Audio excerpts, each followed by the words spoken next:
Hello, Player One Taco coming to you live from day one here at DAS, and we were standing in coffee line, and we got this dirty chai tea that was amazing, but we got into a conversation with an amazing individual, Grant. How are you doing today, Grant? Very well, thanks, Taco. Thanks very much for having me. Yeah, so I'm going to guess by the accent you're not from New York. I'm not. I'm from Ireland. I'm Irish. All right. From our sins. All right, nice. All right, what brings you to the Digital Asset Summit? So I'm here to promote CareCredits because I'm involved in Homecare, taking care of elderly and vulnerable people in their own homes. So I have staff in Ireland and in England, and they're doing God's work. They're doing great things in terms of going into people's homes and helping them get out of bed in the morning, helping them with all their daily needs. But it's not a highly paid job because I, as an employer, only get paid so much by the government, you know. So obviously with the increased cost of living and everything, people need more in terms of the hourly wage.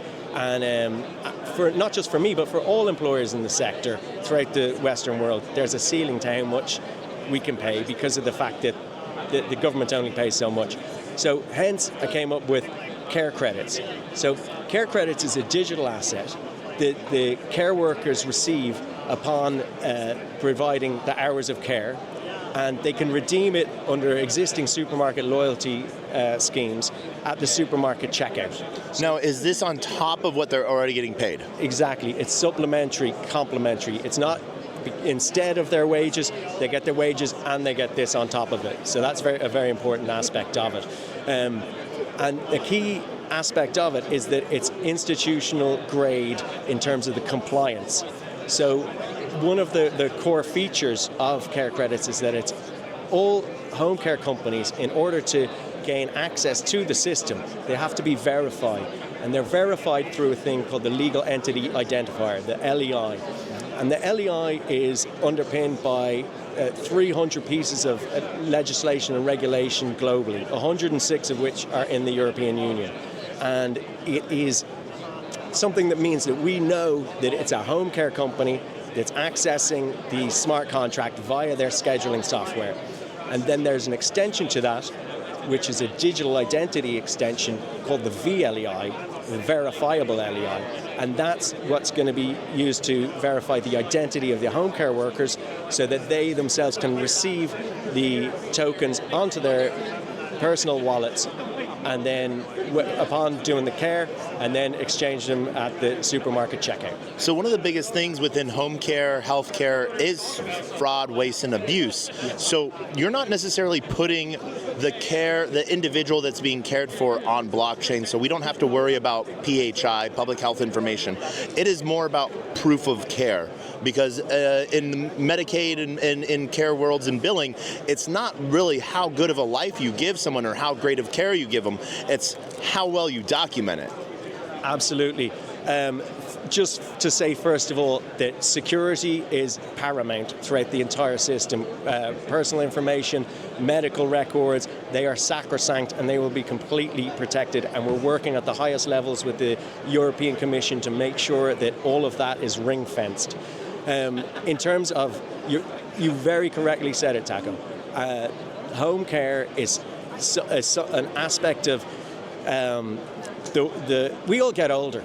You know, so at some point... I feel like I'm getting younger.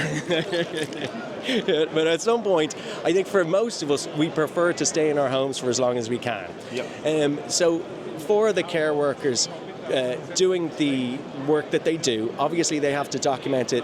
And in our case, they document it on an app that they have on their phone. But then we as an organization constantly, as you said, are being paid to document what's being done, which is right and proper, but at the same time, it's very onerous in terms of the workload that's on our desk. Mm-hmm. So in terms of that, the CareCredits is going to be something that buffers the whole industry as a whole, because as it stands, the home care market is broken throughout the Western world.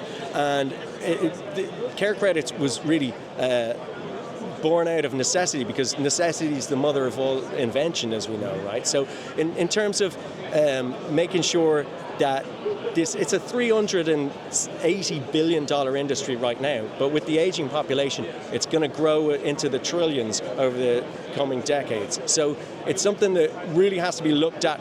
Governments, it's always the last thing on their plate because they don't necessarily put a priority on. They don't even want to really sort of prioritize or think about themselves getting older, it seems like. You said it. And look, in terms of the, seeing what's happening in America with the waste, fraud, and abuse being looked at, in Europe, that's obviously not in train yet, but it's something that we hope to make sure, from a home care perspective, that there's a minimization of all waste, fraud, and abuse, because that just affects us. When we're getting people out of bed in the morning, making sure that they maintain their independence, making sure that they have a quality of life into their golden years. And, frankly, the system is broken. So CareCredits is going to be something that is going to change it. So what you've sort of talked about right now is basically a direct relationship between the company that's providing the services and that's the organizational infrastructure over, and the individual providing the care, getting a utility token that they can then spend at just their local grocery store or in partnership with discount pieces like that. Where does the retail user come into this, or is this not a retail play at all? Well, the retail user in this instance is secondary.